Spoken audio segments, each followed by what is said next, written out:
शोभित कर। कैसे हैं? घुटरुन चलत रेणु तन मंडित, घुटरुन चलत रेणु तन मंडित, घुटरुन चलत रेणु तन मंडित, घुटरुन चलत रेणु तन। और कैसे हैं? मुख दधि लेप किए, मुख दधि। बंधुओं, इस छवि का चिंतन करो। शोभित कर हाथ में नवनीत लिए, घुटरुन चलत। अब इसमें एक बात है, कभी एकांत में करके देखना। इधर देखो सब लोग, एक हाथ ऊपर उठा लेना, दोनों घुटने नीचे टेक करके, और एक अब चल के देखना, चल पाओगे आप? लेकिन ठाकुर जी चल रहे हैं, तो कैसे चल रहे हैं? 3 व्हीलर बन गए ठाकुर जी। अब भाई एक हाथ तो ऊपर है ना, तो ऐसे लुढ़क जाते हैं बीच बीच में, तो ये कोहनी नीचे टेकते हैं और फिर चलते हैं ऐसे कोहनी से। मक्खन नीचे नहीं आवे। कह रहे हैं सूरदास जी, बोले मुख पे मट्टी लग गई है, पूरे तन पे मट्टी लग गई है। क्या कह रहे हैं? घुटरुन चलत रेणु तन मंडित, पूरा तन रेणु में हो चुका है, लेकिन हाथ के मक्खन पर एक बिंदु आनी नीचे। कितना प्रेम करते ठाकुर जी मक्खन से। जे ना गंदो है जाए, खाऊं गोया को। अच्छा, खा क्यों नहीं रहे? कोई एक प्रिय स्थान है ठाकुर जी का, वहां जाके ही खाएंगे। सब जगह बैठ के नहीं खाऊंगा, एकांत में बैठ खाऊंगा, कहीं दाऊ दादा आके छीन नहीं ले। शोभित कर नवनीत लिए, शोभित कर नवनीत, घुटरुन चलत रेणु तन मंडित, घुटरुन चलत रेणु तन। और मुख दधि लेप किए, मुख दधि लेप किए। मुख पर जगह जगह दही लगी है। कैसे सुंदर ठाकुर जी की छवि है। चारु कपोल, चारु कपोल, कपोल मतलब गाल। चारु कपोल लोल लोचन, चारु कपोल लोल लोचन। गोल गोल गाल हैं और बड़े बड़े नेत्र हैं। लोल लोचन मतलब लुभाने वाले ऐसे नेत्र हैं ठाकुर जी के कि जब चल के इधर उधर देखते हैं तो आकर्षण बनता है उन नेत्रों की ओर। चारु कपोल लोल लोचन, चारु कपोल लोल, और गोरोचन तिलक किए, गोरोचन तिलक। हमारे हम आधे तो रामानुजी हैं और आधे पुष्टि मार्गी हैं। क्यों?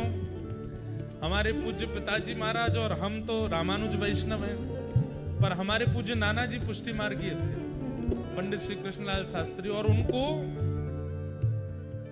लाखों की तादाद में पद याद थे। उन्हीं की कृपा से हम पद गाते हैं। उन्होंने ही व्यासपीठ पर बिठाया। हमारे पूज्य नाना जी वो उसका इतना सुंदर वर्णन करते थे। गोरोचन तिलक किए, गैया के यहां माथे पर भीतर एक गोरोचन होता है। किसी किसी गाय के नासिका से वो रोचन प्रकट होता है। वो मल की तरह नहीं होता, वो गंदा नहीं होता, उसमें इत्र की तरह सुगंधी होती है। वो गोरोचन यहां से प्रकट होता है किसी किसी गाय के, लाखों में से किसी एक गैया के प्रकट होता है गोरोचन। वह गोरोचन का तिलक लगाती है यशोदा मैया लाला को।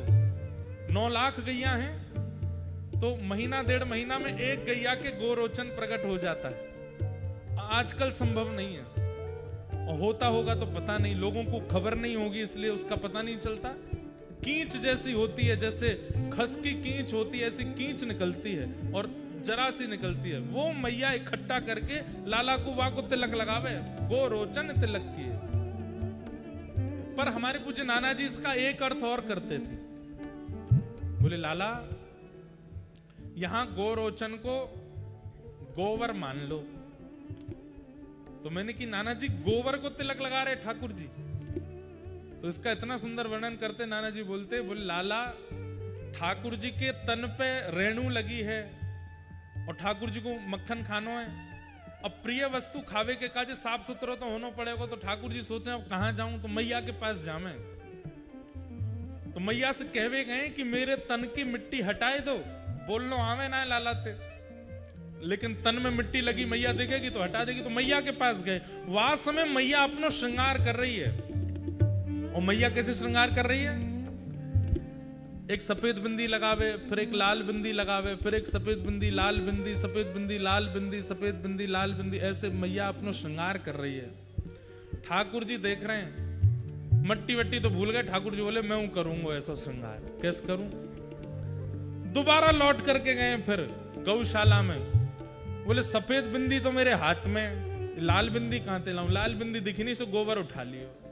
सो एक बिंदी तो मक्खन की लगा में और दूसरी बिंदी गोबर की लगा में, फिर एक बिंदी मक्खन की लगा में, फिर दूसरी बिंदी गोबर की लगा में। ऐसे ठाकुर जी अपने मुख पर यहां पर दही लेप रखी है, ऊपर यहां पे मक्खन और गोबर से ठाकुर जी गोरोचन तिलक की। कितना सुंदर वर्णन है सूरदास जी की वाणी में।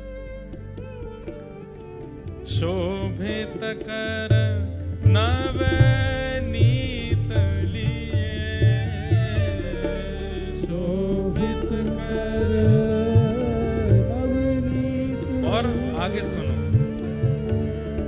लट लटकनी मनुमत मधुप गण, लट लटकनी मन मत मधुप। भैया आप लोगों को डर लग रहा हो का बारिश फारिश को? यहाँ देखो, अरे इतको देखो, प्रेम तो सुनो, कितनी सुंदर लीला चल रही है। विशेष रूप से आगे वाले आप लोग ज्यादा ध्यान से सुना करो, पीछे वाले तो हिलते डुलते ही नहीं है। अब देखो ये ऐसी व्याख्या आचार्यों की कृपा से समझ आती है। आप लोग इस पद को पढ़ लो, व्याख्या नहीं कर पाओगे। अब क्या कह रहे हैं? लट लटकन मन मत मधुप गण। बोले ठाकुर जी के जो घुंघराले केश हैं, वो यहाँ पर जो चोटी बनी है वहां में से निकर निकर के नेक नेक बाहर आ गए। तो एक लट यहाँ ते आई है, एक लट यहाँ ते आई है, एक लट यूं आई है। तो ठाकुर जी बीच बीच में अपनी लटन को संवार रहे हैं। सूरदास जी कह रहे हैं कैसा लग रहा है? बोले ऐसा लग रहा है कि मानो जैसे किसी नील कमल के ऊपर बहुत सारे भौरे मंडरा रहे हो। लट लटकन मनु मत मधुप गण, लट लटकन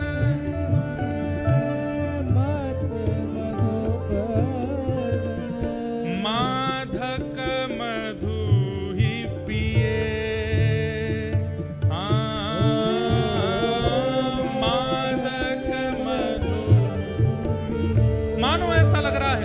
ठाकुर जी। हमारी किशोरी जी जो हैं ये गुलाब कमल है और ठाकुर जी नील कमल है, नीले कलर के, नीले नीले हैं। तो नील कमल पर मानो इतने सारे केश के रूप में मानो भौरे मंडरा रहे हैं और मंडरा करके मत उसमें से मधु को पी रहे हैं। आहा। और कठुला कंठ वज्र के हिरी नख, कठुला कंठ। एक श्रृंगार में एक आपने देखा हो, ठोस सोने का एक श्रृंगार होता है, वो केवल ऐसे पहन लिया जाता है, उसको कठुला कहते हैं। और कठुला के नीचे ठाकुर जी कह रहे हैं मैं तो भीतर ही आऊंगा पंडाल में।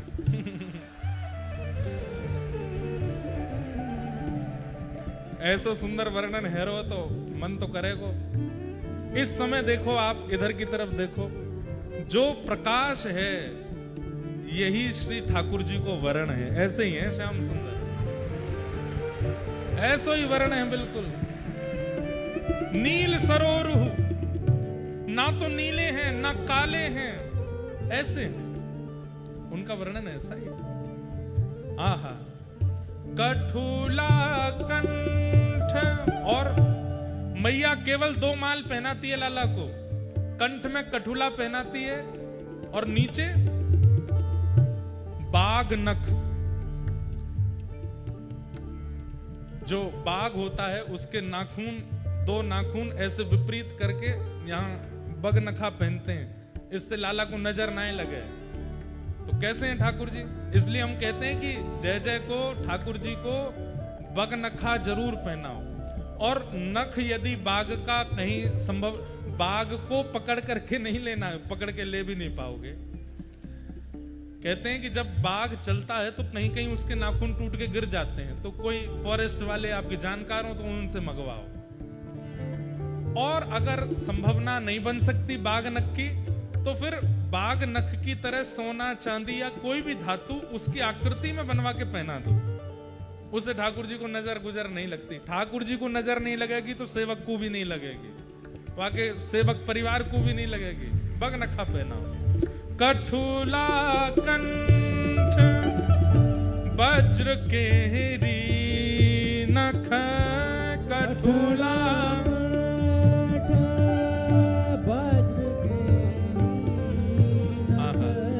राजत रुचि रहिए,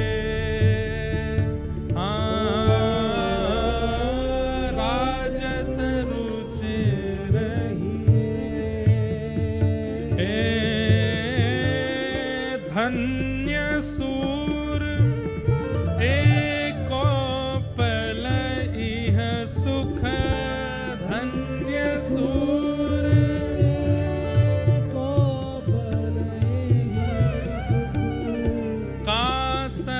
कल्प जिए।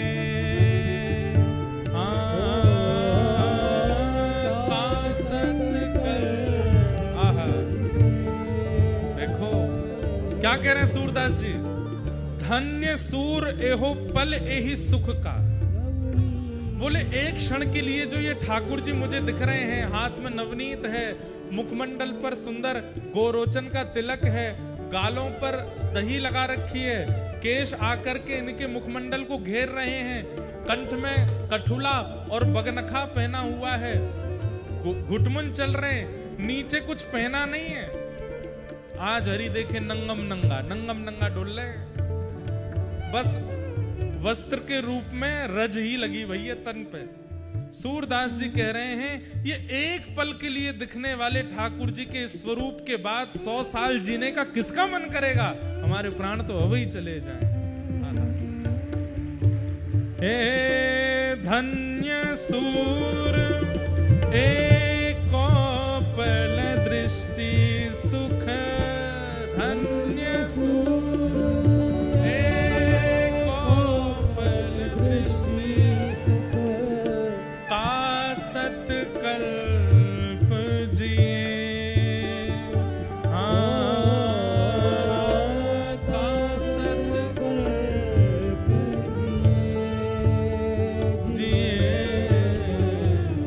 शोभित कर नवनीत लिए,